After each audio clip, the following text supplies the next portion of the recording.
I'll practice my sign. Yeah, is that what it looks like? Yes. Do I call it to order first and then say all this stuff? Yeah. Okay. I will call the August 21st, 2024 meeting to order, 6:03, and I'll use that. Our mission is to provide a supportive and safe learning environment where all students are encouraged and empowered to reach their educational and personal potential. And then we say the pledge. No, I said anything there. I pledge allegiance to the flag of the United States of America and to the republic for which it stands, one nation, under God, indivisible, with liberty and justice for all.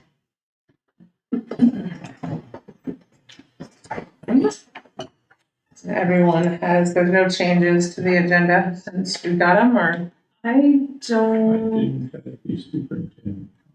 Okay, so there are, I think actually two changes. The integrated plan presentation, Jaren, can you just move it into, I don't know where it goes, but we have to pause for public comment after it. It's one of those weird requirements. So no matter where it goes, even if it stays in that spot, it makes sense to do them back to Just there.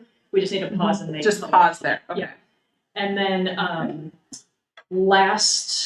in the spring, we had the superintendent contract on there, and we forgot to put it into this one, and I remembered the other day that we probably should talk about that. So. We had your contract on there? Yeah, so, and it'd be an action item, right? Or just saying we're renewing it? Yeah, what did it say about the Well, we can do, I feel like we're not gonna do 8.1 without Michelle here. Is that? She asked to. Yeah, I think. Oh, she did? I think it's required. I think we need to do it. Yeah. We have to do it now. Okay. Did she say that in there? Did I miss that? In an She said email? something to me, like on the phone. Oh, okay. I didn't see the email. Okay. All right. So I was gonna say we could replace it, but should we just put it in there? Yeah, just even under personnel. Oh, there we go. Yeah, Okay. 8.2. We'll do or something. renew, right? Is it just me, or is it odd that we do that in August? Well, it wasn't there in the spring.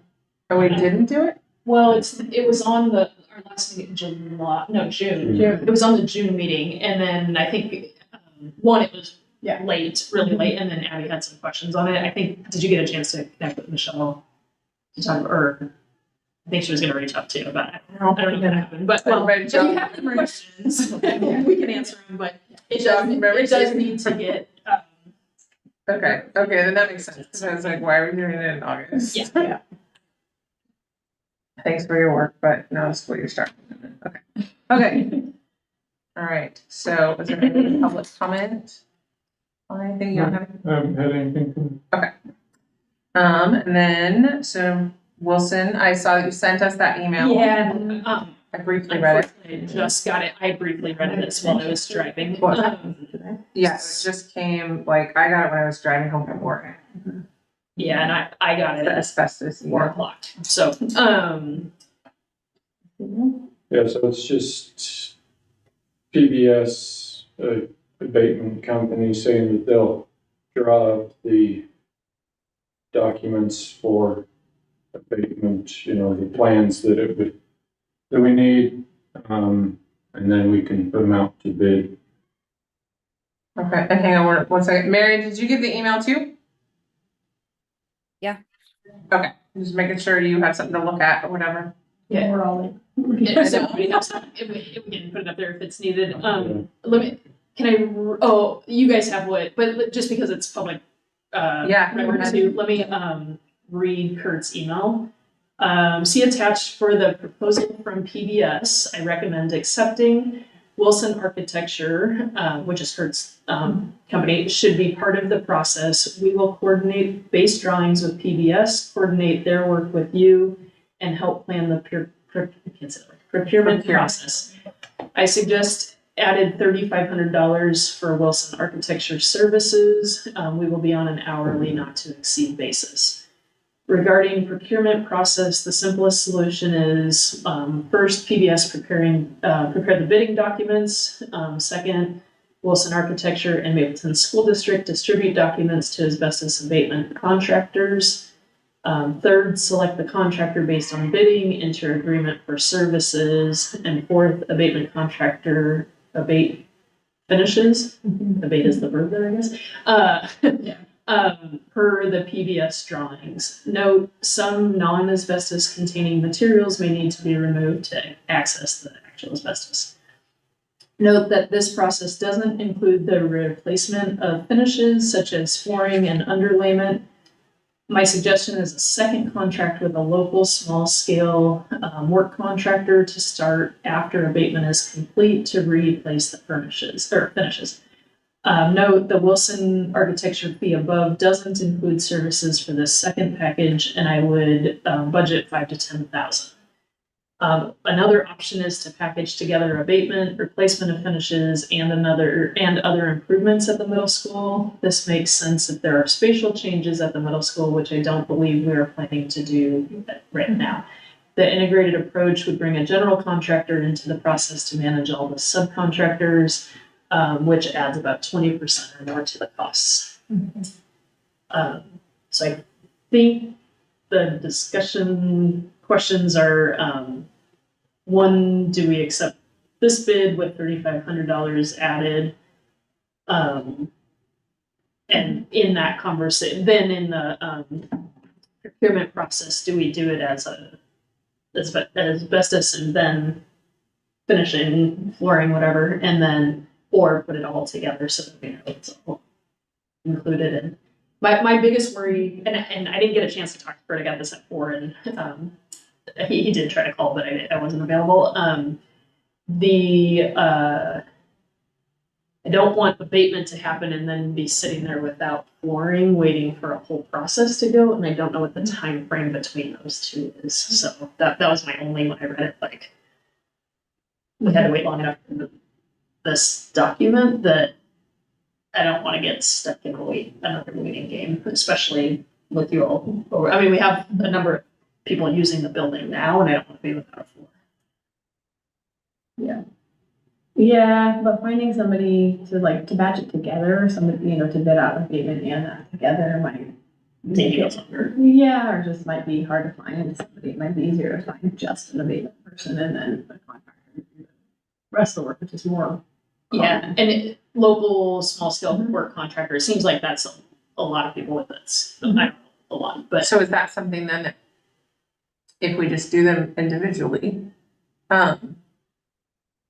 we still go through Kurt to find the contractor to do the finishes, or can you just do that on? Can we just do that on? I think we just bid it and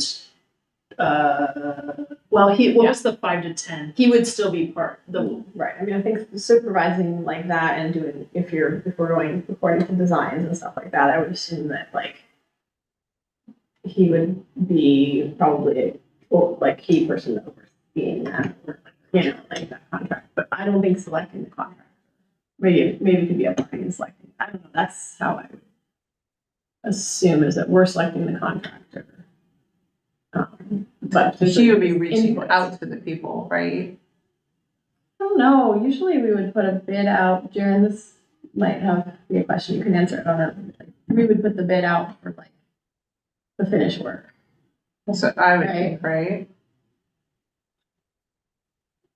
Yeah. Like if you knew you needed this flooring in these rooms and this stuff in these rooms, right? You could, so what's the finishes part? What does he need to be responsible for?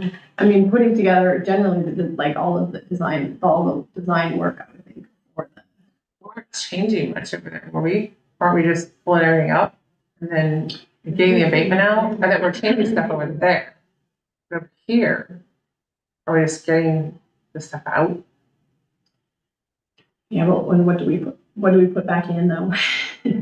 But I think that's what our Yeah, asking contractor. well, and I guess that's the best reason to separate it is to say we don't know what we need for finishing until it's all taken out, And then as we see that happen, we'll know the size of that project. Is that a contractor that just comes in and puts flooring down because now it's time to put flooring on the ground? However that works. I have no idea. This, or is it like, oh, structurally, there's some things, we have a giant hole. I mean, I don't know how involved you guys were with your asbestos stuff before, like when they did it over there and I wasn't here then. But just from what I know personally from it, like when they come in and test, you know where they're ripping things out, right? And you know that before they come rip them up. And then you can ask who you need to ask, like, okay, am I getting new vinyl flooring? Am I getting carpeted thing? Am I getting this? Am I getting that? I just didn't know. Like in the second one, I guess I just wondered. Yeah. I just didn't think we had to have someone oversee it. Yeah. You know? Yeah. I think you might be right. And I can ask it. And so it seems like we should say yes to this with 3,500 for him to get that first part started. Yeah. And then decide. Because what's he doing for the first part? So just finding an abatement person, but I mean, we have and PBS, well, you know, I mean, we can bid it out. so yeah, I don't know. PBS is willing to draw these documents up and PBS does abatement. I mean, that's kind of, and they're the ones who did it for us. Coordinate their work with you and help plan the procurement process. I suggest adding 3,500. So I don't know. I don't really know what. I mean, I know he's working for us, obviously, because like he's designing the other building. But I mean, just, I think I don't know, but for the abatement, whoever's gonna bid on this job, they'll have to have we have to have good data or information for them to bid the job and then to do it. And generally, that's what architects provide, is just that. Like all of the blueprints. yeah, all of that and And I don't know what it's called, but like project management yes. initials on the things to say it passes That it the passes, code yeah. and stuff. I think that's the role that the architect plays. Yeah. Yeah. And I know that in our bigger projects here, it was very important to have sort of people in all those different roles. Like we didn't have to try and oversee Sure. everything. That was great. I don't know about this because it's a smaller, I have no idea what we can. well, and I think you're right. Like architecturally, he can show them where everything is. Like I think you're right. Like you go with the first one and do that, and then Yeah, I'm not so sure about if we wait to find out, how much they're tearing up before we have a plan for putting stuff back in place. That doesn't seem like a good timeline. don't we sort of know where it's at though? Yeah. That's why I Like don't I know thought why he it told doesn't us it's come kind of together, like but in the whole process is. like he showed us the places it was, Yeah. didn't he? Yeah. I think that we do know where it is. It's just more like, PBS's thing is that they'll develop abatement drawings and stuff, and the scope of the work, the project specifications, so what needs to be done in the abatement. And I mean, like Kirk, I don't know what he should be providing. it'd be great to have him here to chat with, because none of us know. Yeah. Or what the process should look like. Can we? Well, I mean, are you comfortable, Jaren, with if we know where it's kind of at, then we kind of can assume what finishes we need to put back down, right? Well, depending on what we want, I would think you could let him proceed with asbestos abatement, kind of know what they're going to tear up.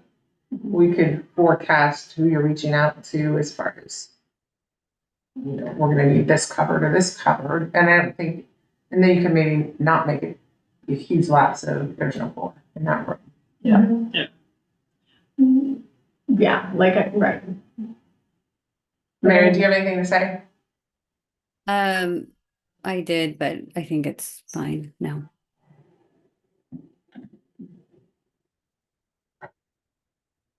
So I'm fine. Carry on.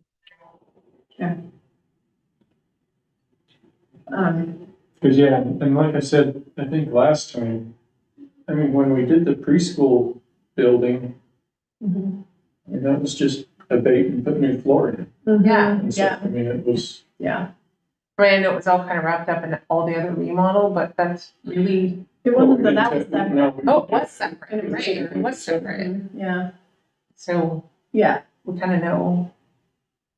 I mean, and I don't know if PBS just connected with I can't remember the name of the flooring company that, I mean, they've done all the flooring, I think. Yeah. Wonder, I mean, it sort of seems to me like we don't have enough information or expertise to make a decision. We could probably make a decision on moving forward with this abatement today. Because I feel like. Yeah, we have saw a a bunch of information. bidding documents and I don't know how long that's, I mean, I Yeah. would say we This took definitely a need to while. move forward on that. Yeah. so And say then- yes to that. I would say yes to the beginning, it is what it is, 3,500, I mean, that's fine. Okay, I mean, don't you think? And then, Yeah. and then get the rest of I the mean, we could information, come back. always do that point too, but, Mhm. and then, but I would think that, especially if Jared knows who they've used for flooring in the past, Yeah. you guys can reach out and, Yeah. Okay. and maybe time it so that it's not a huge span of time. Mhm. I mean, have they actually came and took samples? I Yeah. don't remember. That was part of the. So they've done the grant. sample thing, so Yeah. we know exactly where it's at, you know where Yeah. it's happening. Mhm. Yeah, it says that they'd come and do some additional ones just to make sure areas and stuff and what needs done, but yeah. Plus maybe in the meantime, you could reach out to the flooring place and be like, how long out would you be on a project like this? And I did ask Randy that the other day. It wasn't quite framed like that, but just like, can we get them, assuming this is starting to move, can we get the next piece in line and get a bid there? And it's a little bit of like,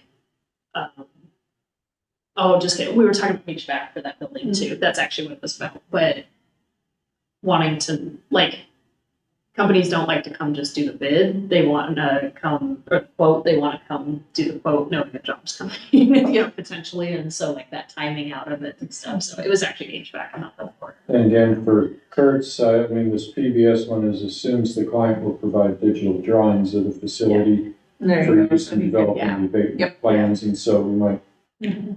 That'll aim for work. those digital drawings. Mhm. Okay. Right. We'll say yes to the first part, get that moving, and then I'll talk to Randy and her and figure out what the second part makes Yeah. sense. Well, this seems like something that we would have the info on if Jerry knows who we've used in the past.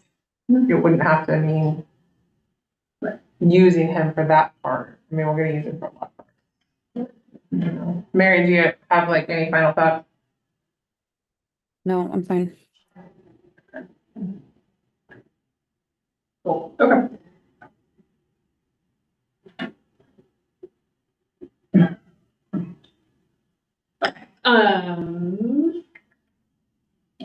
Jump into the reports here. I'm gonna share my screen.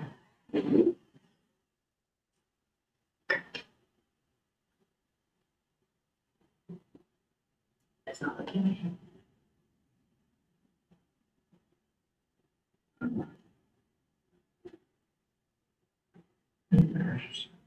Okay, try it now.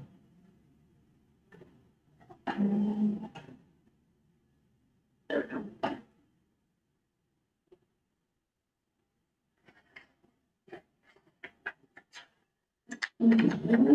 Stretch. That one, no.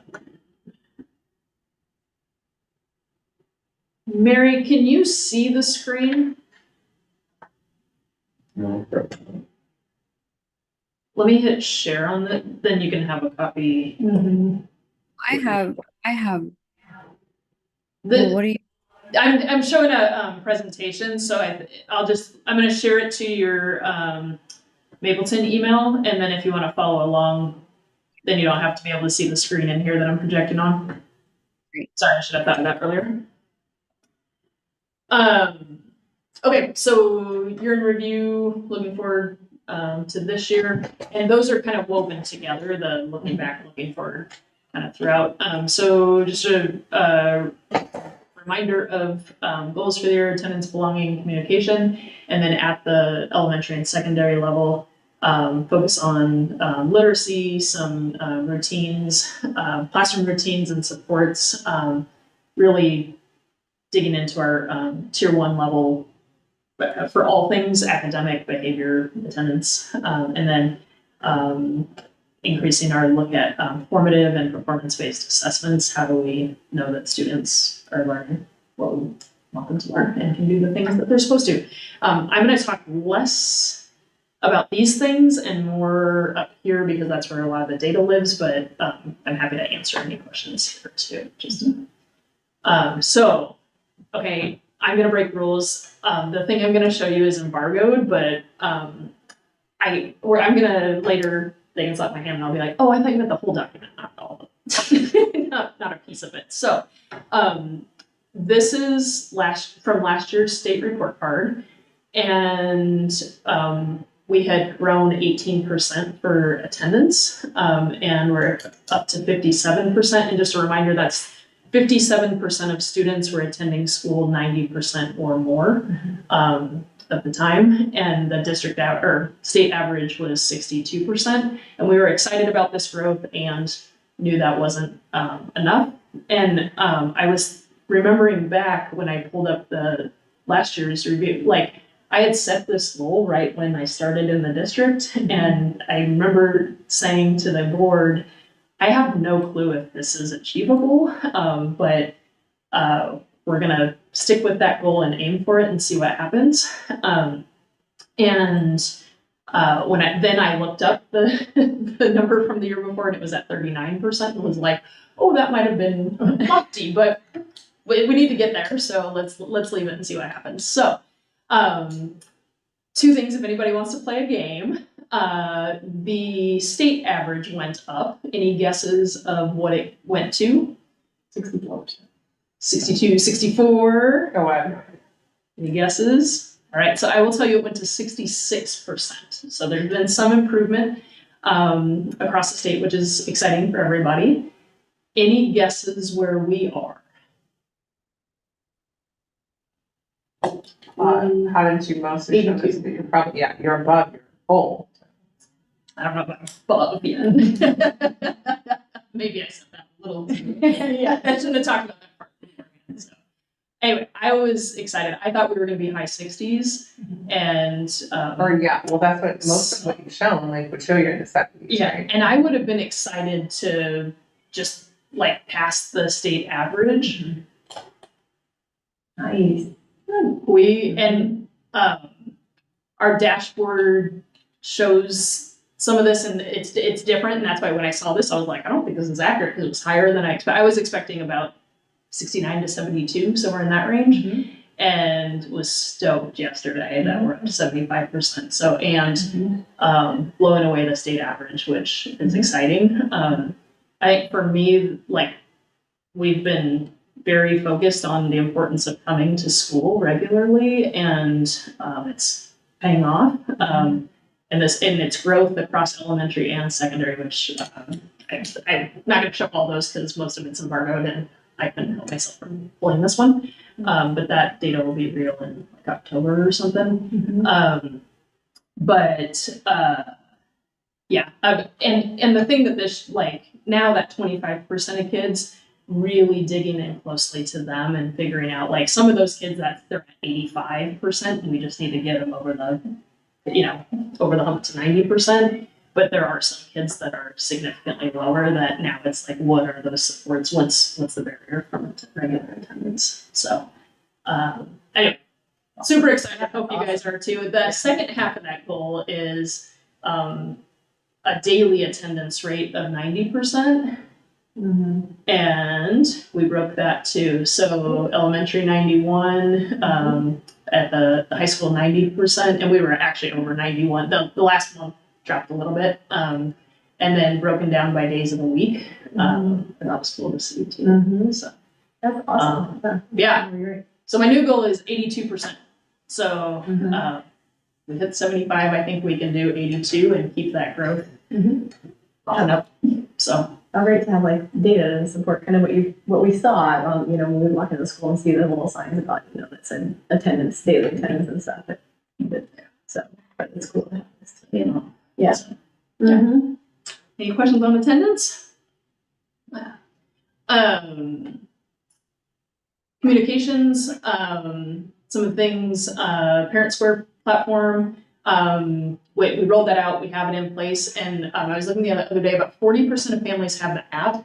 That in some ways that sounds low, and when I look at their platform and things, like a lot of districts average near 25% of people signed up for the app, so we're actually getting a pretty good connection of people downloading the app. The app allows for the two-way communication. Everybody receives like alerts to their whatever they have in their email and phone number, but this allows for the back and forth communication. And then what was I going to say about parents? Well, I'm definitely part of the 60%. I still get the other stuff. I hate putting apps in my phone. And I've been telling people, and it still works, but the part about attachments, I've been telling people avoid attachments as much as you can and take the picture of the thing and put it into the announcement. You can't see them and blow them up. Yeah, we're gonna, I think you told me that at the last board meeting, at our in-service, when we talk about communications and tools, we're gonna make sure everybody knows. So it's better for them to take a picture and put it into the actual text. That's what I do with all the flyers and stuff. Yeah, definitely the attachments. You can't do anything with them. Yeah. And then emergency communications, I feel like the year before, did some learning, saw where we needed to grow, and had an emphasis there this year on both, even when we're doing drills earlier in the year, explaining and letting people know what that looks like when we communicate it out. And then we did have a legit emergency that I think the input was it was a lot cleaner than the first one. So. And then we'll go 80% ready to launch. Couple things in here, but district website almost ready to launch. Sizing pictures, I need to learn how to do better, but it was through. I don't think I have it turned on yet because I'm logged in still, but our values. So that'll be on a running thing. They just put all these drop downs, and so I haven't even clicked through them to see what's working and what's not, but new organization to that sitemap. That staff directory will load directly from Parent Square, but we need to get it updated on the back end there. These are not live yet, but these will have links to different pages for various resources. This hooks directly, that's already operating, to our district calendar. These, when we put a post on Parent Square, we can click a button that says pull it over into the news feed, and then it'll feed into here. And this is the part, so mission, vision, values, or mission values. And then that third one is not finished yet. I went to bed. And I don't know if that layout makes sense, but that picture is not, that's still stuck, and sizing pictures is actually hard. I haven't figured out how to do it right yet, but these, I'll get the layout. This may switch back and line these all up, but for now, that's what it was. So, yeah. Oh, with the addresses, right? Yeah. Down in here, yeah. Link Facebook, straight to Facebook here. We're looking at getting that Instagram site for the school. It'll be there once we have it turned on, but that's not my job. So, yeah, and then schools, these are, I think right now, probably not populated. I haven't even got to that layer. So, yeah, so this is all stock still, but we'll just, once we design that bottom part on the front page, that'll go on to each school site, and then we'll add a couple pieces specific to the school. So that's still being built out. And we talked about whether the school, like a lot of it, we're so small, one main site might actually be enough, but it's easier to build it with the school sites there and then turn them off if we decide that's too much. So, Yeah, so. and then this will be drop downs for right now, just the calendar, I think is in there, but, oh, just kidding. Calendar was there, they moved it. But this will have links to like those things like the menu and supply list and bill schedule and calendar, those kind of things that are, people are always looking for. So, oh, just kidding. I went back to the schools one. It probably Yeah, I was gonna say, has- probably is. Yeah, yeah, there's calendar. So, yeah, That's awesome. I'm excited. It's coming along. Yeah. And the goal we have launch dates set for September 15th at the latest, and we're on track for that easily. Hopefully, I want to get it by the first week of school, but there's also a lot going on, so we'll see. Let's see. And in doing that project, you find more and more that's required in the like documentation, and just this doesn't even get to things that we've been updating and putting in place beyond here. So just I feel like half the job, especially in the summer, is just to keep documenting all the things that are supposed to be in writing that aren't yet. Oh, sorry. And then adding to this year, looking at this radio show, we were gonna, it didn't work out to do the first one. That wasn't on me. I showed up there. Nobody else was there. But at the radio station. And then newsletters that there's some nice templates in Parent Square that they've added to that resource for us. So just more regular newsletter communication, and then those will land on the 2 sites. And then supporting teachers to put some classroom level posts talking about upcoming learning in the class and showcasing student work. So keep adding to those. Awesome. That's gonna be so nice to have ways to put that information out and kind of have it all link back to this one site, but have other components like newsletter. Yeah, and it's a super user, like even with Parent Square, like 2 clicks and it's going to post on Facebook and the website. So like if you use the posts as the starting point, it gets a lot of it interconnected, which is exciting. So belonging, community circles, a lot of classrooms call that morning circles, some do it closing circles, I just call it community circles. Every grade level at elementary plus at the high school level, we have morning crew. That is around connection in a small group. We incorporated the snack break. That was based on student feedback, went well. A lot of our, I don't know the right way to describe it. Just the energy level of things that were not school oriented that existed at the beginning of the year prior, and then still some. The snack was what students were asking for, and like, hey, after second period, we need a 10-minute break and some food, and it seems to work. We're actually shifting to a late, what do you call it? Late breakfast. There's a word for it, but instead of kids grabbing breakfast when they come in the door at the high school, they're going to get it between first and second period, and it helps us with some distribution type stuff. And we can still do a snack later in the day. It allows us to feed more kids that way. So it's been beneficial, and in some ways, like it's like the snack really go with belonging, but in this case, it really does. So what does like the morning crew, what does that Yeah. So entail? say it again. What does that entail? So each, at middle school, high school, every teacher has a group of about 8 kids. I'd say it's 8 or 9 kids that are there. Think of it as almost like a homeroom or advisory, but really intended to be a morning, like land here, connect with each other.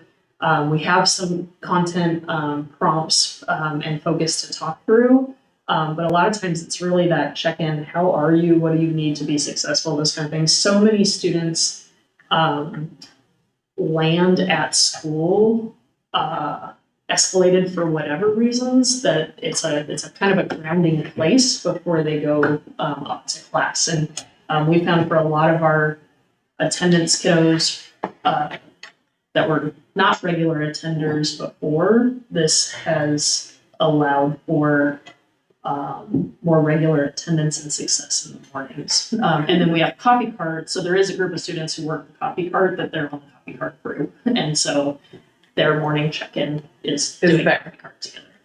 That's what I'm about. And then what I didn't get at, we've done the belonging survey the 2 years prior. We didn't get it done this year. That's my bad. But we're going to do that in January. We have it scheduled. And then ODE requires what's called the seed survey. I think that at the first SC are like student experience maybe, but I actually don't know what SEED stands for. I should look that up. That's a statewide student survey. We didn't do it in the spring. I'll get my hand slapped for that. But we did it for summer school funding. It was required, and 3rd through 6th grade. This year, everybody 3rd through 12th grade will take it, and we send, for both of those surveys, we'll send the survey out to families a week or two prior to giving the survey. And then give those surveys and then report on them. Well, I think I put, I have to look it up, but I think my plan is to report on those in January and May. It might be February and June, I can't remember. Student educational equity development. Student. Student educational equity development survey. There you go. Yeah, a lot of it's asking like, what do you like about school? What do you not like? But those kind of things. So I did the summer when I sent out to families, and looked through the questions at that point. I don't remember them specifically. And it's electronic, but you can give it as paper, and we just gave it to the kids as paper survey, and then I'm working on entering those right now. Actually, just a review of programs and grants that we have. The preschool promise continues. I'm not going to go through all the pieces here, but preschool promise, Europe, and Kate shifting to be the coordinator of Europe instead of administrator with Europe responsibilities too. And we're excited for the increased focus there. If you didn't see the library on your way in today, check out the old district office over by Darren's office. Andrea, I don't know if you got to see the library yet, but check out today before you go. We'll make sure to show that up. No, it's that way. Oh, Dang it. I was like, Time. I don't really know. Somebody, you pointed somewhere, and I was like, I don't think she's right. I should have stopped. Yeah. Right, but it's in the, it's like, right. Like the old sort of space. Yes, okay. Yep. And then tomorrow, we're getting a bunch of furniture delivered to the College and Career Center, which is room 10 at the end of that hall. Oh, okay. And that'll be upgraded as well. And then we've purchased a ton of tech equipment, both this room, the art room, and the computer lab have all had upgrades to various equipment, especially for creating, podcasting, those types of things. Farm to School Institute, Courtney, Tucker, Stephanie, and I went in early July, and we have a coach who is supporting action planning and tons of connections to resources, especially around procurement and connections to support us to get more fresh food in the cafeteria. So like my biggest takeaway from this, I was just thinking about like what we grow using it in the cafeteria, but this is really like an overall effort to increase access to fresh foods through our cafeteria as well. So lots of cool things coming on that. We'll share that action plan probably next month and do some updates there. I'll have Courtney come in and do that. Courtney, obviously the upriver coordinator, and that position supported by United Way. And this summer we posted 3. Is that true? I think we've done 3 farmers markets, one at Randy's, like that parking lot, and 2 here. And there's one more coming that I think is going to be back out there. And we've been looking at data on access and visibility and those kind of things. And they've been well attended here, which is exciting. And getting different vendors. We have kids out there vending. We have adults out there vending. We're selling stuff out of our garden. So like it's real. It's kind of cool. And then the prepare fair we had today, and there I was gonna drop this into there and I didn't get time, I was in a meeting, but I think they said over 60 youth came and participated today. And I have the breakdown from kinder through 12, and every grade level, every single grade level has kids who came and participated, and the breakdown's kind of cool. So I'll send you guys that picture. I think that's all I'm saying on that. 21st Century, the after school program and Friday school program, we got kicked off, partnership with Boys and Girls Club, and it's a consortium with two or three other districts.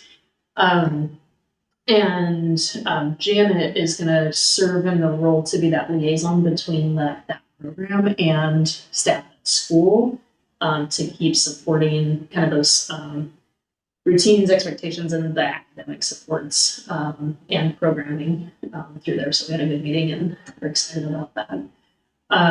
Stronger connections. I have a draft MOU that I just got from Peace Health to reboot our partnership for mental health services there. They are, the cool thing is they're going to have services for not just students, but family and community, which hasn't been an option in the past. So we're setting that up. The bad part of this right now is they don't have somebody in that position. So we're getting it all cleaned up. Hopefully they'll get hired. I had hiring is an issue everywhere, staffing. So I also set up crisis counseling for us this year, just so there was that redundancy, because I can kind of see the writing on the wall there. And we're scheduling this right now as well. So we'll have supports of some kind for students. This one's more, it's supposed to be more crisis counseling, but where they need to push in. And then they do supports of staff as well, in working with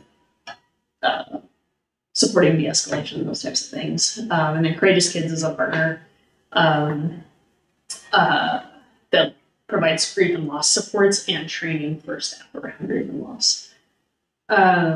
Summer learning, we did the 12-day summer program for 1st through 6th grade students. The whole theme was pollinators, native plants, and the tribal shared history.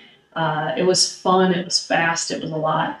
3 huge field trip days, and we planted the pollinator garden that if you haven't been out to the elementary field, it's growing fast. It's fun. It's fun to see it when it got planted and then come back like a little bit later. It's been cared for and watered by youth, and yeah, it's been fun. So, and then we just got a small grant. Well, I think $3,000-$4,000 from Lane ESD to paying for food can be hard out of a lot of these, and to pay for food for monthly family engagement events. And the goal is to invite about 1/9 of our families each month for a meal and conversations and sharing of information. So, I was going to put some pictures. That didn't happen.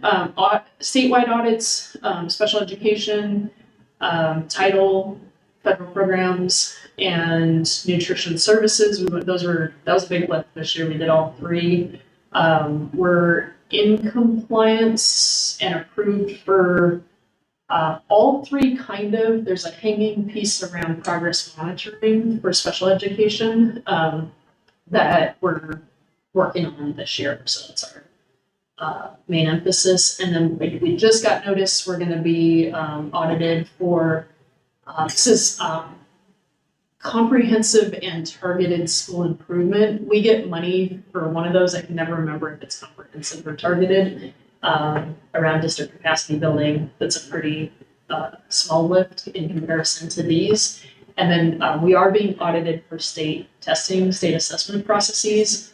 I had a little worry that was targeted and asked in superintendent council, and there's like almost the whole region's being audited. So it's our turn. So we'll see where that goes. Obviously, we're not kind of in compliance and kind of not. So we'll see what that conversation. I'll keep you guys updated as that goes. Division 22, I update on this pretty often. I'm not going to spend time on it, but this one's done and approved, and we had 2 teachers. Actually, they're being trained this week. And then these 2 are, and the health instructional materials will all be a primary emphasis this year.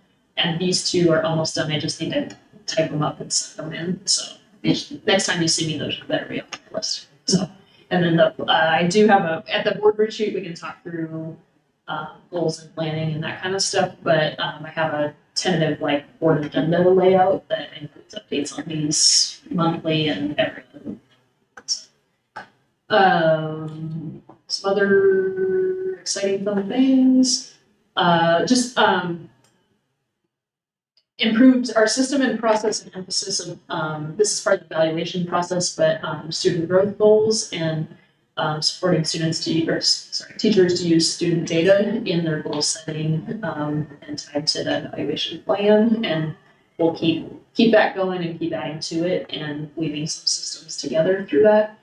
We had weekly PD where the success was classified staff really having that intentional support and meeting time.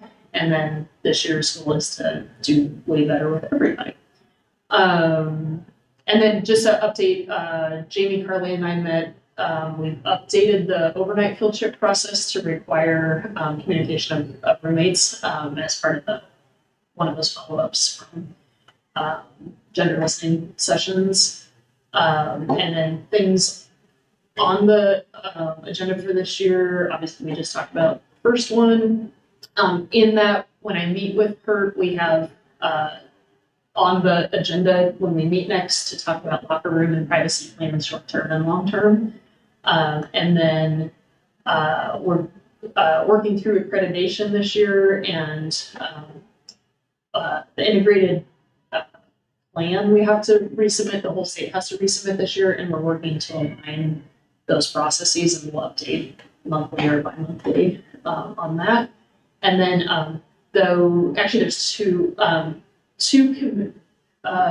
wellness committee I think we talked about in June that we haven't had that up and running, so we'll get the wellness committee going. And then there's a state it's a Senate Bill 432, I think, that required big districts to have an equity advisory, I think that's just a council, not committee, for 2 years ago, and small districts have to have it by this year. And so that will be a piece of work in the coming month to get that off the ground. Is it, is the locker room privacy plan discussion with Kurt, does that include the bathroom? It can. Most of the conversation we had been talking about was the changing stalls there. The bathrooms have those stalls, but I'll just ask them, what have you seen? Oh no, we did talk about bathrooms that go floor to ceiling, those kind of things. Yeah, that is, yeah. And then this is participation data at elementary. This went up significantly. So last year we didn't call the families, but this year we did, and we had 19 out of 52 students participate for a 36% participation rate. So significant increase there. We did call families here and dropped a little bit in participation. But it's kind of interesting to track kind of who's taking it and who's not each year. So overall participation of 27%, which if I recall is up from last year. and down from when it was opt-in or opt. Yeah. And there's the updated staffing list. So I'll share this to your guys' emails. But those are some of the last year people had asked for those things included in there. So, any questions on any of those? I just wanted to check, Mary, are you with us and can hear all that? Yeah. I didn't get a copy of the presentation though. So when you get a chance, I would love to see it. Yeah, sorry. Yeah, I saw you. Did you see any of it, Mary? Yeah, Mary, it says it went to your MBers at Mapleton, sailors.org, but that doesn't mean it actually worked. But on here it's showing that, so I'll try it again later. And actually, while I'm on here, let me just share it to board, and then maybe it comes through that way. Maybe it just is taking a little bit to come through. So It's big, so I don't know. And then I'm going to do the same thing with this one that I'm going to share in a second, and maybe we get lucky if I can type word for word.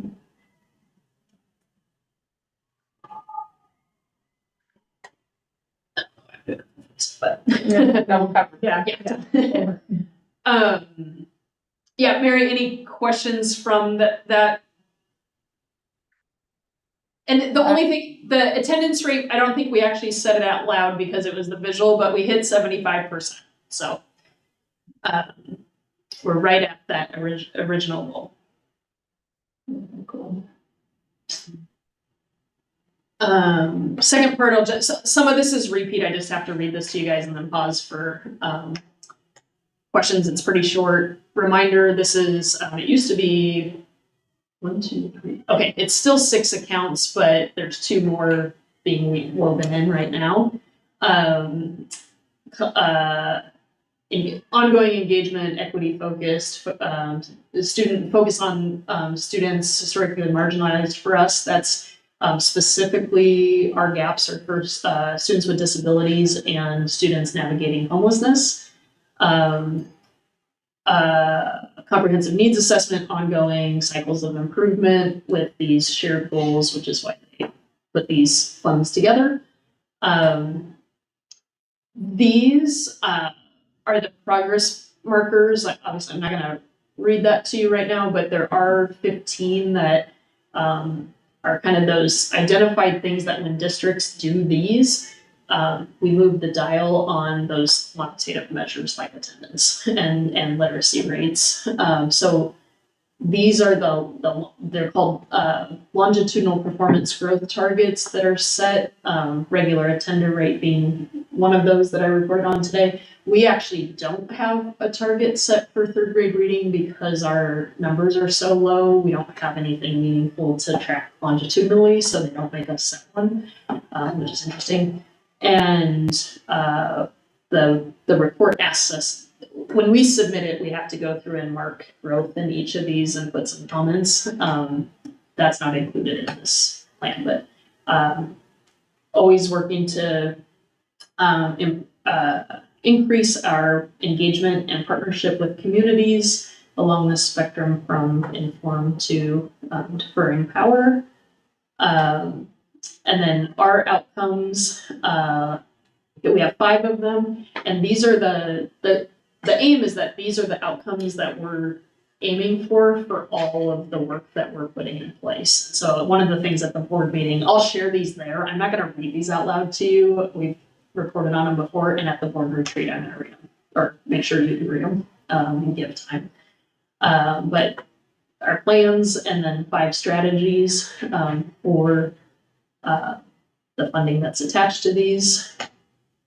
And these are, this is pretty short and sweet this year. So narrative question, as you review your 23-24 progress markers and overall reflection responses from the past year and reflect on plan implementation, how do you see your progress contributing to the outcomes and strategies in your plan and your longitudinal performance growth targets and local optional metrics? Lots of fancy words to say what's the good things that are happening. We are seeing growth in all outcomes and longitudinal performance growth targets, but want to specifically share about outcomes C and E and our 9th grade on track and district-wide regular attender rates. Outcome C, all staff implement school-wide and classroom age-appropriate trauma-informed restorative practices, including connecting students and families to services to meet their basic needs. And E, career-connected or community-connected is what I would like that to say. Learning opportunities and programming spaces empower students to engage in Mapleton community revitalization efforts. And then 9th grade on track, I didn't tell you earlier, but for 2 years in a row, we've been over 95%, which I think means 100% for us, but I think they just don't report 100%. I don't know, I can't figure that out, but maybe we have one student each year that's not, but that would be 90% for us based on our size. So I think that means 100%. For 2 years in a row, and then an increase of 18% for 2 years in a row for attendance. So super stoked. We've been laser focused on developing a safe, welcoming, and supportive school community with shared values. We value ourselves, each other, our learning, and this place. We have implemented community circles in all K-6 classrooms and a morning crew model for our 7th through 12th graders in all spaces, academic, athletics, and enrichment. Our goal is that every student is connected to peers and trusted adults and to the resources that allow them to reach their educational and personal potential. Increasing regular and daily attendance rates has been our primary focus. We believe it's it's both the product of a safe and supportive learning environment and a precursor to increased academic achievement. We've said all along, let's get them here more often, and they'll learn more and meet their potential further. And so we're seeing both ends of that.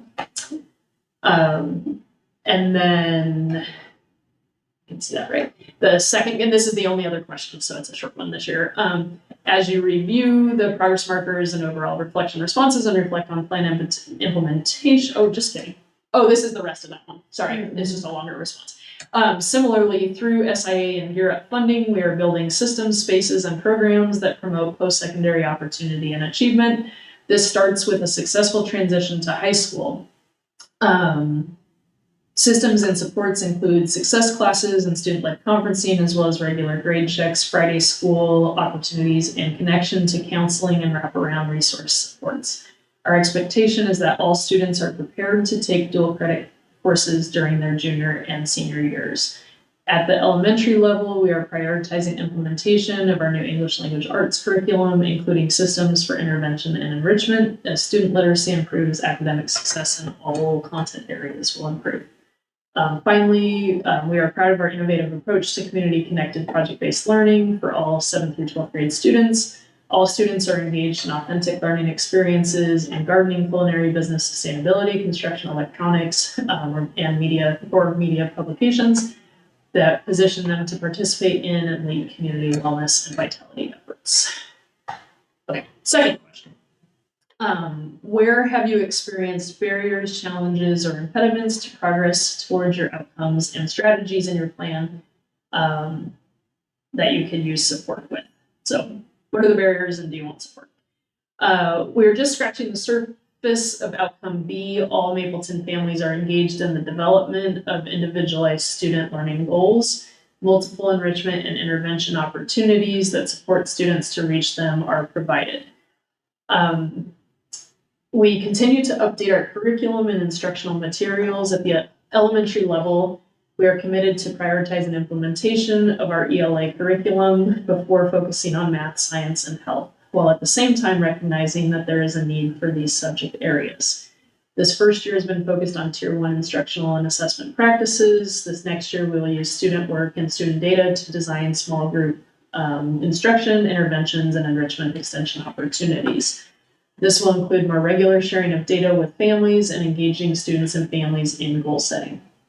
At the secondary level, we have started our efforts to develop course outlines and implement curriculum embedded assessments that will be collected into student portfolios. Additionally, we implemented student-led conferences and revamped our senior projects. Each of these currently discrete projects are building our capacity towards outcome B in a systematic manner.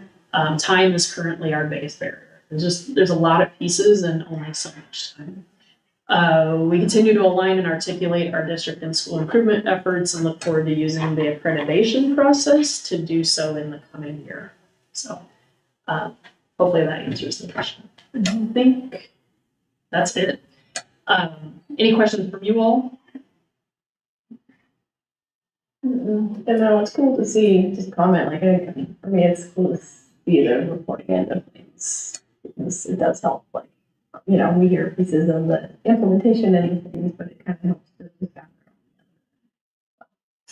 Happy to show you the whole platform. It's great. I know that's fine. Yeah. If you ever want to know more. No, but I do like, this is accessible. A lot of what we submit is not accessible. And just even the dashboards that I go back to look at, I'm like, we put this in, what is it say or mean? So. Yeah.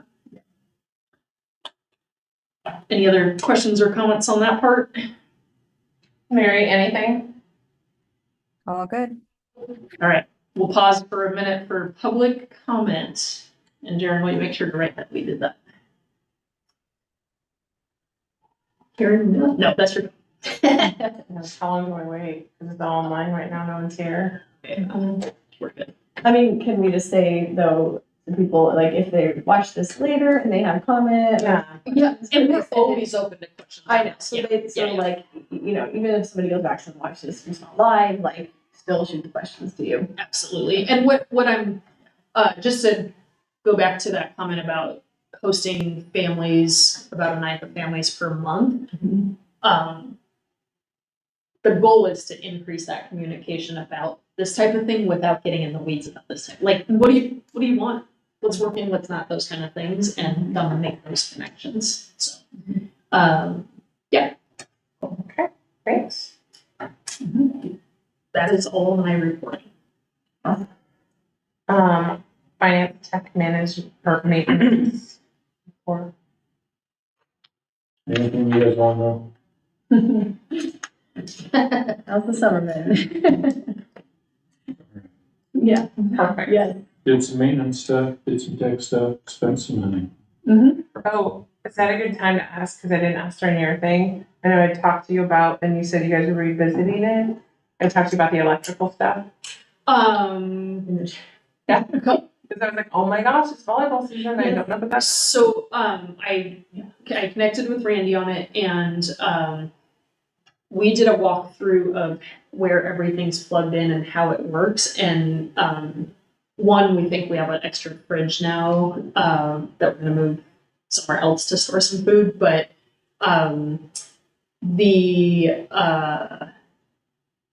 it's more.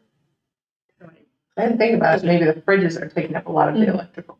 There's like 1, 2, 3. There's 4 different circuits in there, and a microwave and fridges and freezers need their own. So it's more where we're plugging things in. The popcorn machine. There's a 4 in the hallway. So if you're facing the concession stand, there's an outlet right here. Yeah. That's the one you need to use for. I think it makes sense to plug the microwave in there, just where things are positioned, and then use the other one for the popcorn machine. Take it outside. Yeah, or over the window. Yeah. Or set the popcorn machine up there. But Yeah. it's really that we talked through it. It sounds like there's enough circuits in there. It's what we're using each of them for, because they're gonna trip each other if you put 2 big items on the same one. They're not designed for that. Maybe we should label. What that's Yeah, just make So- sure so that when everyone's, because I know Cassie fights it all the time, and like she wants to make the quesadillas, but you can't use warmers then to do like nachos, and it's just a battle the whole time. So the takeaway, that was so can you label those so people know what we're gonna plug into each one? Yeah. Yeah, and which ones are on the same circuit and which ones aren't, those kind of things. So we did a walkthrough on Monday or Tuesday, I can't remember.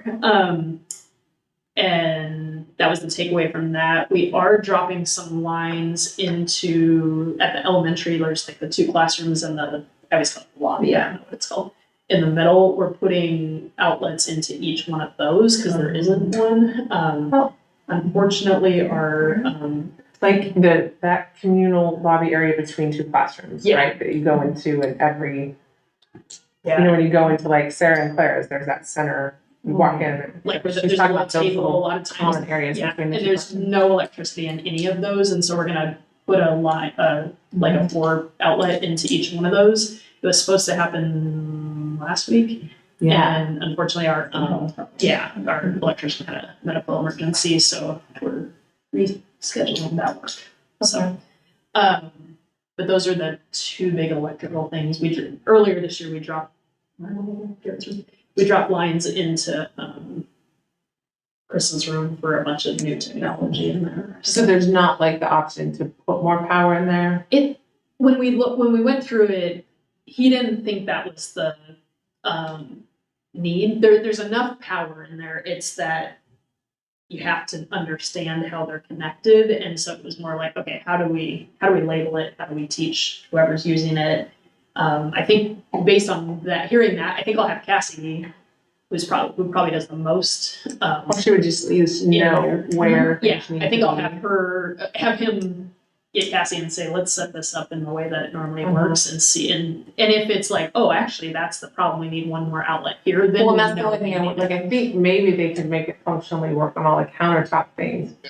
The popcorn popper, you can take it outside, it's just not ideal once it's busy to like redo. Yeah. Like, so I don't know if there's a way behind that door is normally where you That- do it. in And so the- I don't know if you can put a bigger or more power there, up your breaker for that one, I don't know. I think it's that, and already, I don't know if you've been in there, but they moved the fridge. Oh. Anyway, it's rearranged in there already, which helps with this, and then, anyway, you can't plug the popcorn maker in with the fridge that's there, or you're gonna blow, and 3 or 4 of those outlets are connected, and you wouldn't know that, you don't know which ones are connected, so.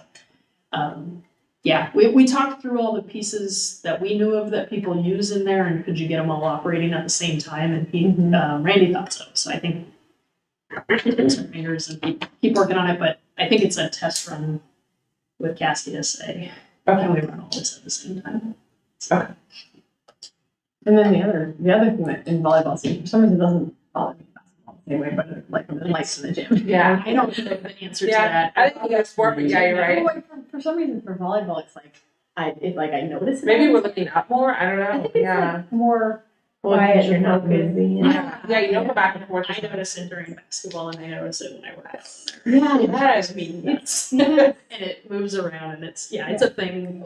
We've talked about it. Randy looked at the lights and trying to replace whatever's messed up in them is a pain, so we were going to look and see how much it'd be to replace. And he said it doesn't seem like it'd be too tough. I guess I didn't think you could crawl up in above the gym and stuff, but you can. And you said just can just pull them up or something. So we're looking at that.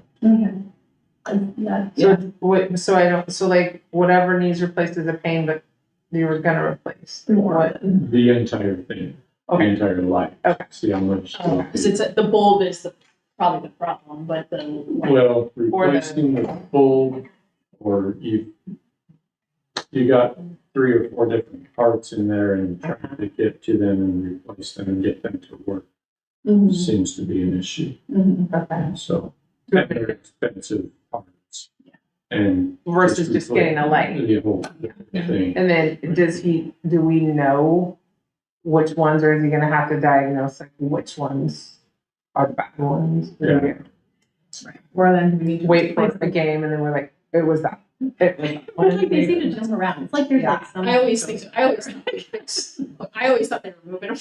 I thought they were trading them. Like, fine, we'll put that one over there and see if they notice. They Yeah. pointed at that one. See if I they do know that like, above where usually the home team sits, there are a couple right there. Yeah, true. Or the home, Crowd. there are a couple there, maybe one caddy corner, I don't know. Right. And over the volleyball stanchion, like where the upset, that one goes a lot. That's the one that Yeah. And I mean, I definitely like I think maybe we might need something more than just like fix one or the other, because also I know. consistency too, so we can replace. I'm going to. We're trying to somehow, probably gonna have It's okay, Rob. I'll let this call. I got it. Yeah. Be sure. Yeah. Okay. Okay, thank you. So we're good on you, right, Jaren?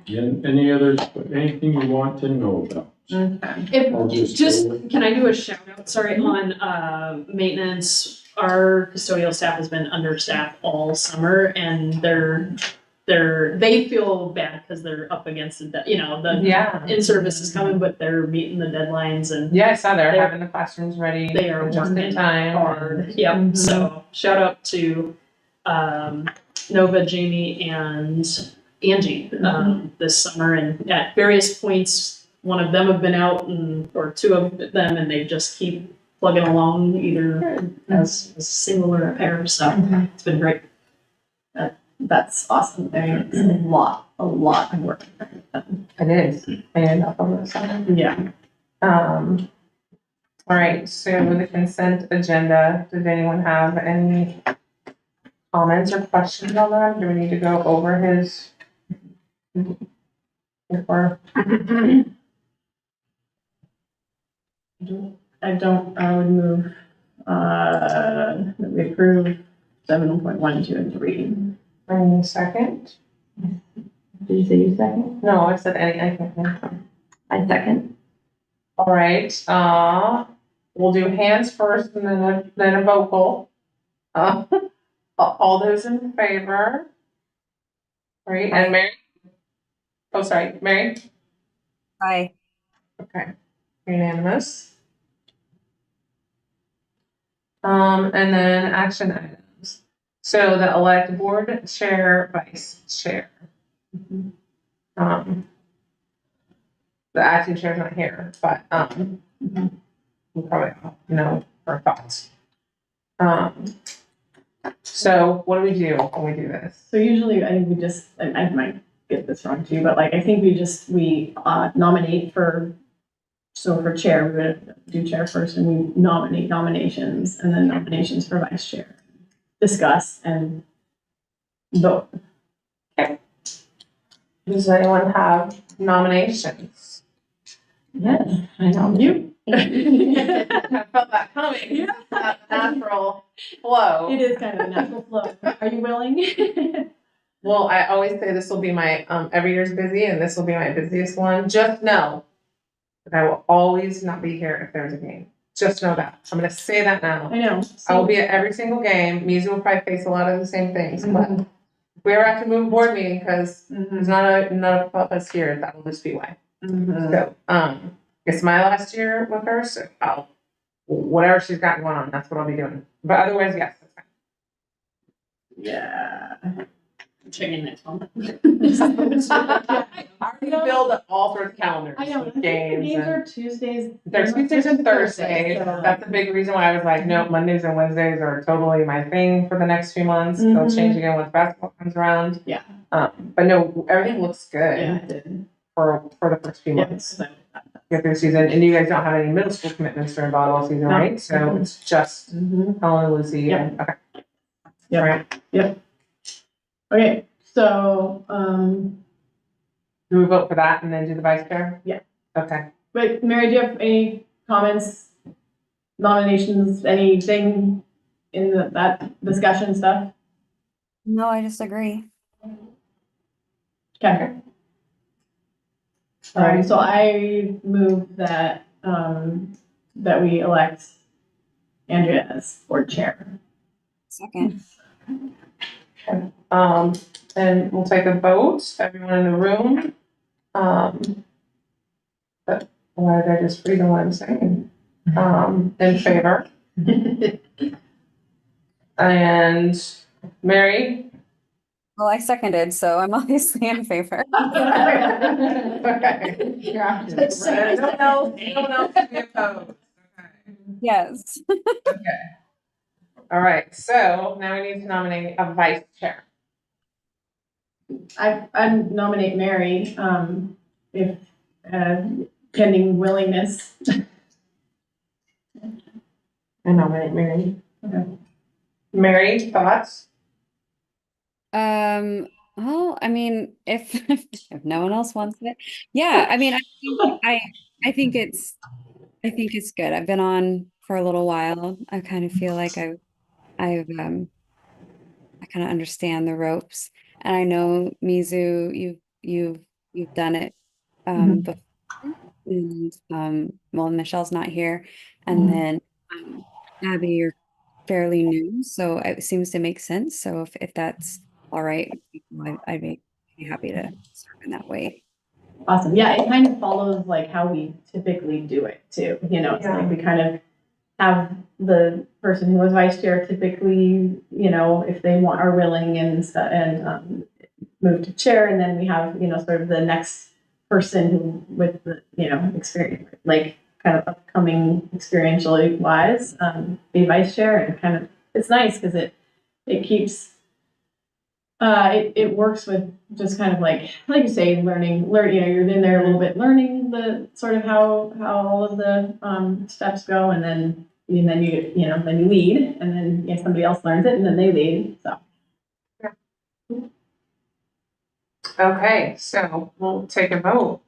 And all those in favor as Mary for the vice chair, and I get to vote on this. Mhm. And Mary, you said you're willing, so we're gonna go with it. Thank you, Andrea. Thank you, Mary. Yes. Okay, so we're moving on to personnel, and the hirings of Rosalie Golden for educational assistant, Renee Green for educational assistant, and inside of that, we'll, vote to renew the superintendent's contract. So does anyone want to know anything about these two new hires? I'll just share the Rosie's position is community coordinator, similar to the position that Terry's retired from. Okay. We've rearranged some of the projects and stuff, but that's that role. We'll take care of all the cool extra things besides like the coffee thing, right? Isn't how you Yeah, get something. exactly. So some people have, I'm excited in that like excitement to pick up pieces of Terry's work. It's feeling like a really collective team approach amongst the EA staff over here, and it's pretty cool. So Cool. And then Renee will be at the 5th and 6th grade classroom. Okay.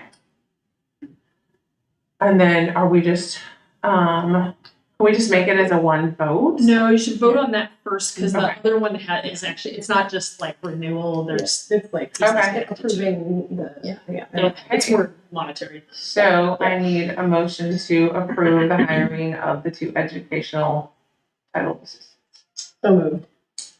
Second. All right, all those in favor? And perfect.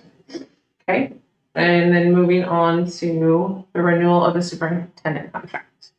Yeah, and there's a monetary piece to it. It's a 3-year contract. Hopefully I haven't screwed this up, but my understanding is it's a 3-year contract. And inside of that, superintendents can negotiate each year. I think that's silly if you sign a 3-year contract. Personally, I live by that one. Though the only thing I've asked for each year are collective bargaining for both certified and classified, included a 1% cost of living increase, and matching our administrative staff to that seems like a fair ask. So that's my only ask this year. At the end of this year, it'll be contract. I'll do a real Because contract it's your third year. negotiation. Yeah. And then because the administrative staff receive the same amount, right? Is all built in. Yeah. Right? Okay, so the only difference is adding 1% cost of living. Which isn't like that's like that seems like a very reasonable ask. So, I'll take a motion to renew the superintendent contract. Oh, wait, does anyone have any other questions though? Because I know we faced that before, right? Mary, any questions? Nope, I'm all good. Okay, so I'll entertain a motion to. I move to approve the. What would be like 8.2.2 or something? Yeah. Yeah, 8.2.2. Yeah, I second. Okay, all those in favor? And Mary? Yes. Okay. All right. Okay, share English language learners report. I emailed this out tonight, so just FYI, there's a report that you have to, So, yeah. under, Yeah, very, very bottom of that. there's I added the state report card and also, don't have to show you it. I'm supposed to do that in October this year. We'll just help. English learners in Oregon, so there's a 36-page report about how English language learners is going in Oregon. We don't Yeah, we currently don't have any students who Any are in district. receiving ELL So- services in district, so it's kind of this is kind of a checkbox Yep. must do. Okay, That said, we stand ready to serve anybody with English. exactly, which is just Learner what needs. you have to do. Okay, Yep, there you all go. right. Okay, Share. I mean, I don't think you need to take any action. Yeah, it's not an action. yeah. I think that's let's vote to say that's cool.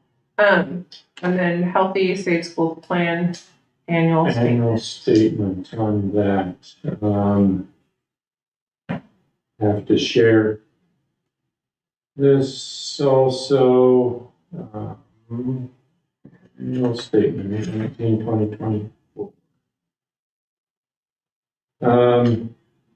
The person responsible for implementing and administrating the Healthy and Safe Schools Plan is Sue. Pest Management Coordinator is Randy.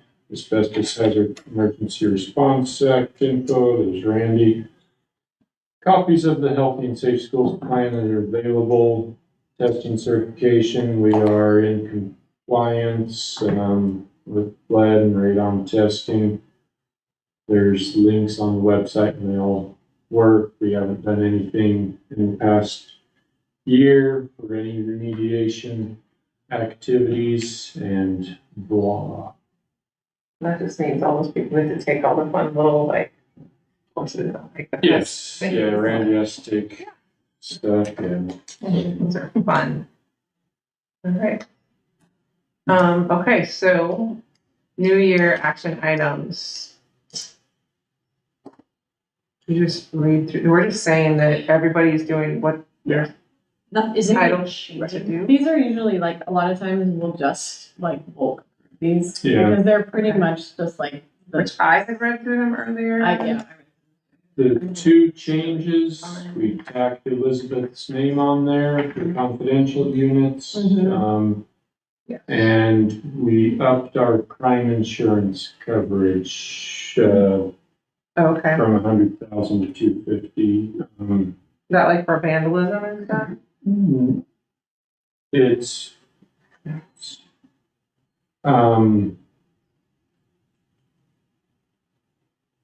what did it cover? Auditors asked about it.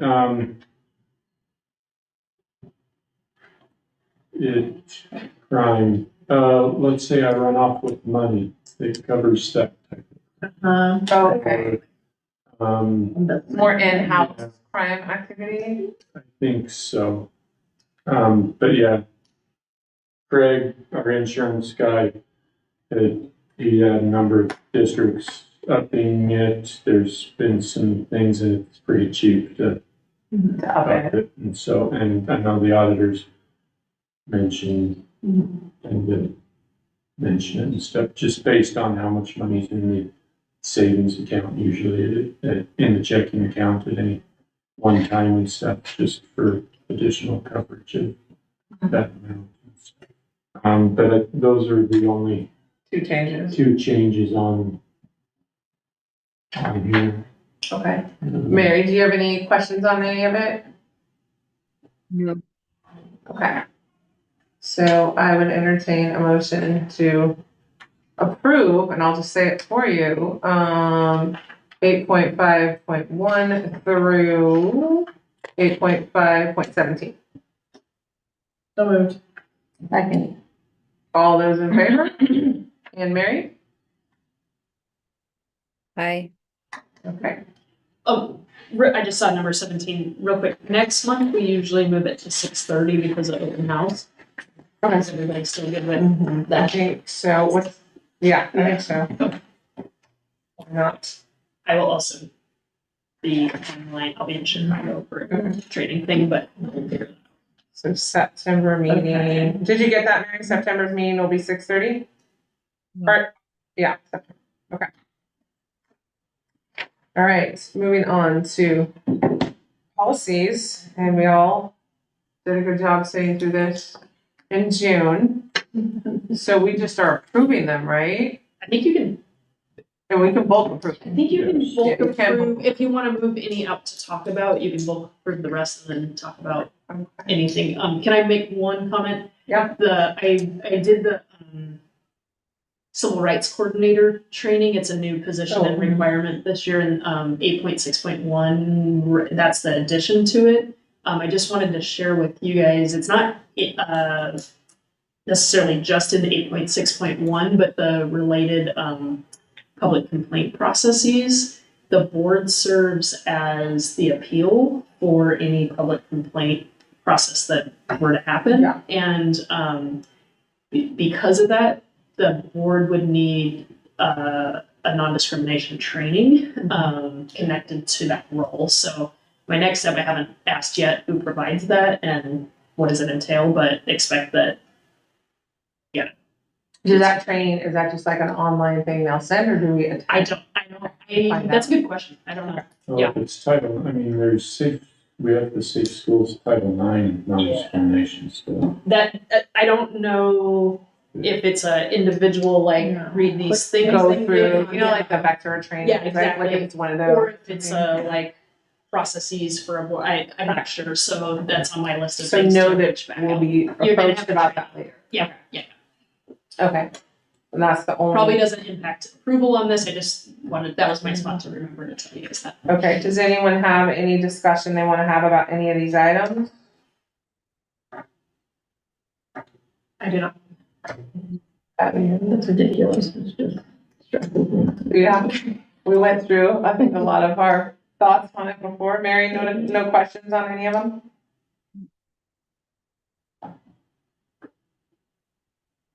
No.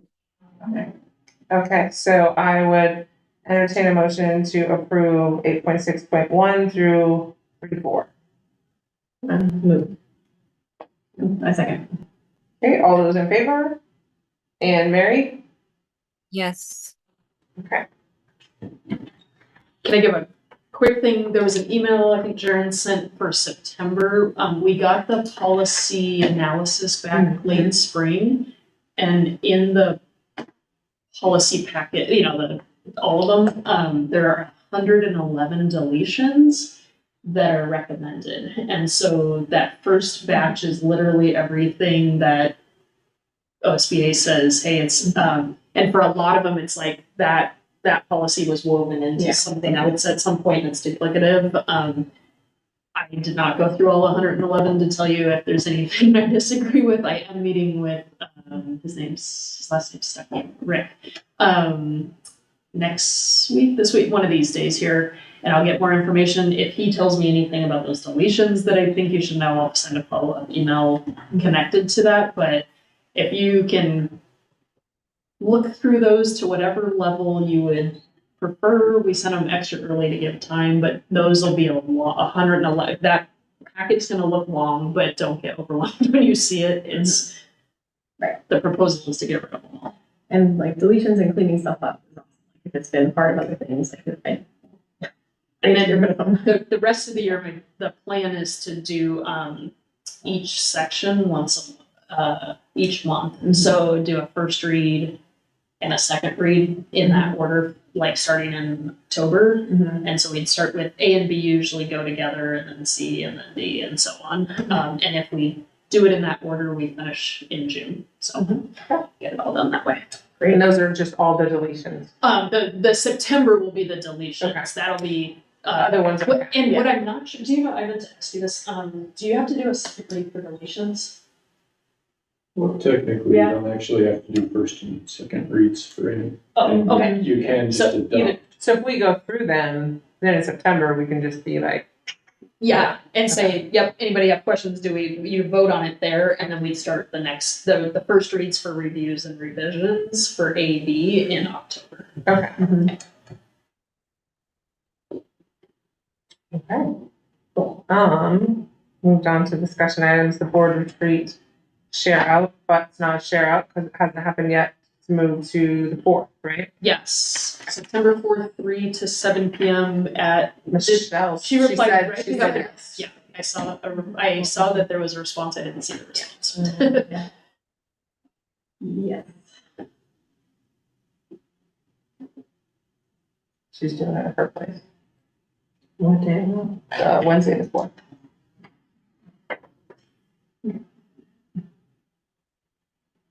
Okay, the next one was the sports participation drug testing. Sorry, I got these new governance back on, so I feel like I slur every once in a while.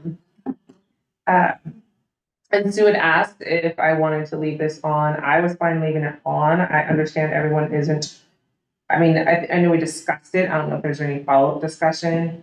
I know everyone's not a huge fan of actual, performing the testing. I think though, personally, we should definitely be paying better attention to it. And like, I would say if we're not going to test, then we're doing all the things that upholds the contracts we're making students and athletes sign, whether that's daily for practice and games, and or especially when you're on the road and overnight places and all those things. If they're signing those and we're not going to test them or we're trusting them, then they need to uphold their end of the bargain. And as adults, we should be monitoring that. And I just hope that any of what's happened in the past is changed and we're really monitoring that. So. And taking the actions that we say we're going to take. So. I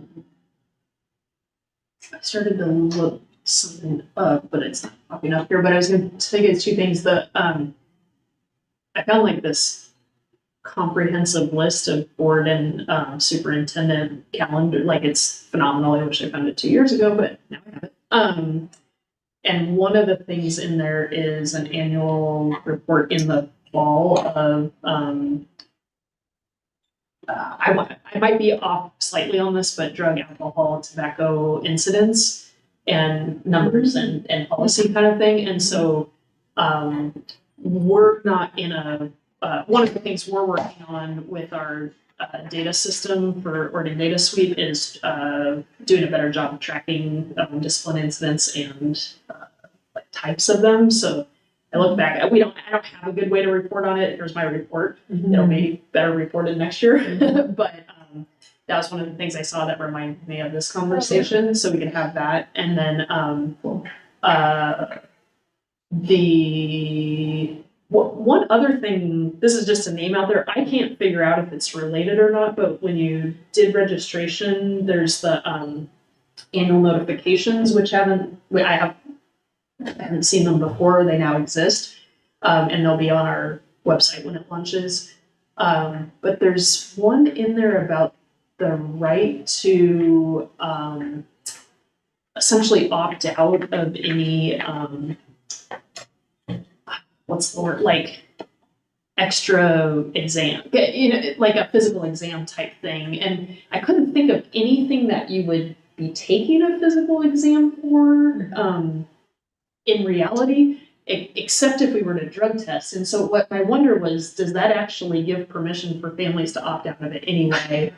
And so having it like it was a wonder. I'll just share that. If anybody wants to read it, I'll send the language to it. I was just remembering, I did some Google searches trying to figure out if it matched it or not, and there's definitely some Supreme Court agreements that allow for testing, but what I can't figure out is if there's a connection to the opt-out or not. So I'll send you guys that language. The only reason I share that is to say I wouldn't want to spend money on setting up a system that there's a right to just opt out of anyway. And so is there a better approach to do it?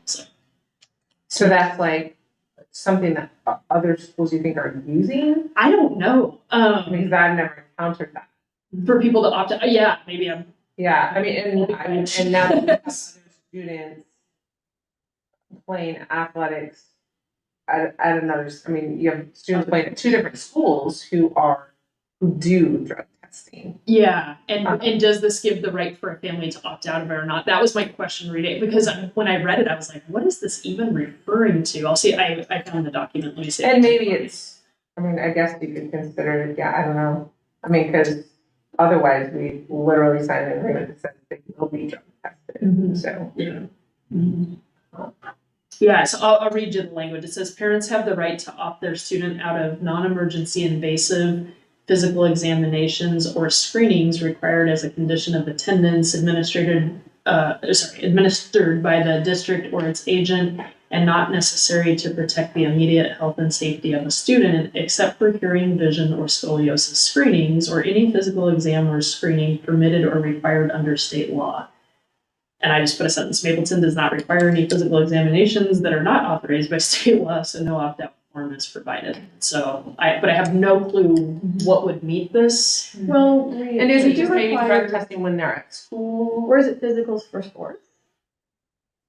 I mean, we do require those. Yeah, but I think they're a requirement for OSA for insurance reasons. Like, this is on my list of, same thing about asking about, yeah, I got, there's 3 things on there that are like, yeah, what does this mean? So, like, yeah, we'll tell everybody, but I'd like to know what it actually means. Yeah. But in there, the language, it says in there that is not what somehow immediately or directly involved to that student's safety. Health and safety of a student. Yeah. Yeah, so And maybe like, that's. I mean, athletically, Yeah, that could be. physical exams that they have to go Yeah. do, and or if someone's drug testing, that definitely is related to a student's well-being, you know, while on our watch, right? So, Yeah.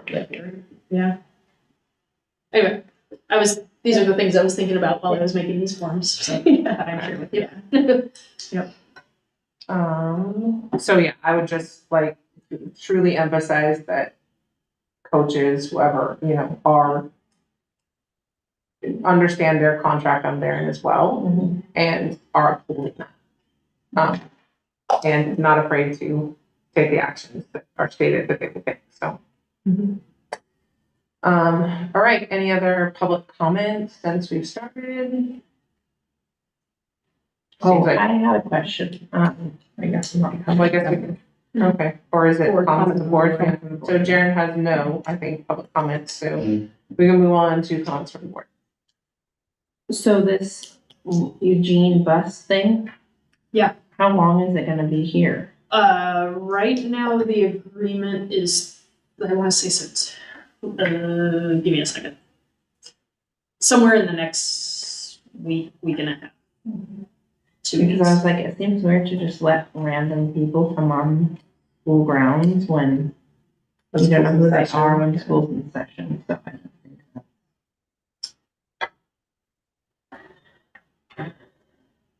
that. I will share we've gotten positive feedback about the access to it on the other end of that. So I think I've had just a few Discussion. people ask me, like, that seems weird to just have like any Joe Blow come in and during school hours. Yeah, I mean, I wonder if there could be some way, because I mean, anyone can come on to school campus, then they're supposed to check in with the office. Yeah. And, we're supposed to know what they're there for, what they're doing. And so like, it does seem like maybe, I mean, even if there were like a waiting area right, I don't know, like right at the entrance and, you are like 2 designated stalls, because how many people, it's not like a huge number. So you could have like, if it were if it were gonna be longer term, I guess my thoughts would be, I'm in favor of that because we want to be a service to the community too. But I also think that we would really want to nail down like a protocol for it so that everyone knows what to expect. So that, because spotting something weird is like, we all react to that and want to, we want to make sure. Yeah. But Yeah. it's not going for so much longer, right? Right now, so I did I have the MOU open, I'll tell you the actual date here. So No, I tried to look it up on the. Yeah, I did too. The September 1st is the end date for the agreement here, and I did a check-in and asked where they're at on that. They were still, I'm still confused which property they're talking about and who owns it. It sounds like it might be behind the shops, like on Riverview there, but sometimes I think it's down by the library. I can't figure it out. But they're still, as of I think that was about a week ago, they were still working through those agreements, and that's their plan. They want to be out in 126 is the main goal.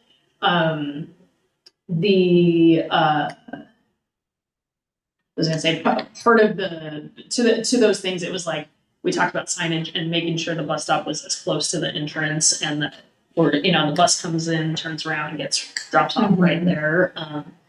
I did some asking if people are seeing increased traffic or anything through here through summer months, and didn't hear any yeses. Like I've seen a car waiting and pick somebody up in the parking lot and then leave kind of thing. And so, but yeah, I like the idea of a couple spots with signage. Like, and they were great about signage. Even when we were on the phone, I said, I really want signage that says the bus stop's here. I also didn't want it on the street across from the neighbor here to have things. So that was and they had that up earlier than they said. So they've been a good partner to work with and super responsive. But I like to your point. If we're gonna extend it, how do we do it in the most safe way? Sure. And But so for now, it's not even. It doesn't look to be an issue. I don't think it's gonna be long term. It might need an extension beyond September 1st though, while they keep negotiating this other stop. So there's more. It's public property that they're negotiating with, but That's I don't know what's probably so hard about it. probably the like port property or county property. Yeah. Because then there's like parking spaces. And, Yep. Yeah, I mean the library has like the Lions Club parking lot. But it's not. yeah, I think it's this way. Yeah, there was something I read one time that I was like, that's the wrong spot, but I think it's down by the public dock. So,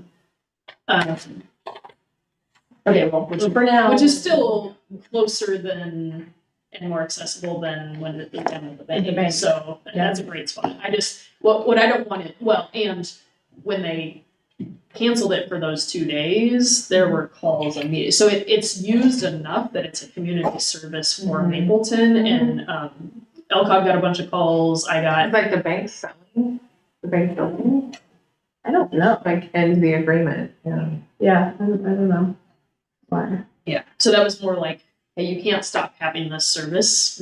How do we get it back? Can we be temporary, especially in the summer? Yeah. Easy. So, But keep you guys posted. If there's any need to, I'll follow back up. And just say, are we done on September 1st, or what do extensions look like and what's needed to do? Yeah. So, because I mean, I do really, really think wherever we can, I like the idea of being supporting community things that aren't directly school, but obviously we have to do it in a way that we can feel safe and sort of control. So, yeah. Okay, sounds like.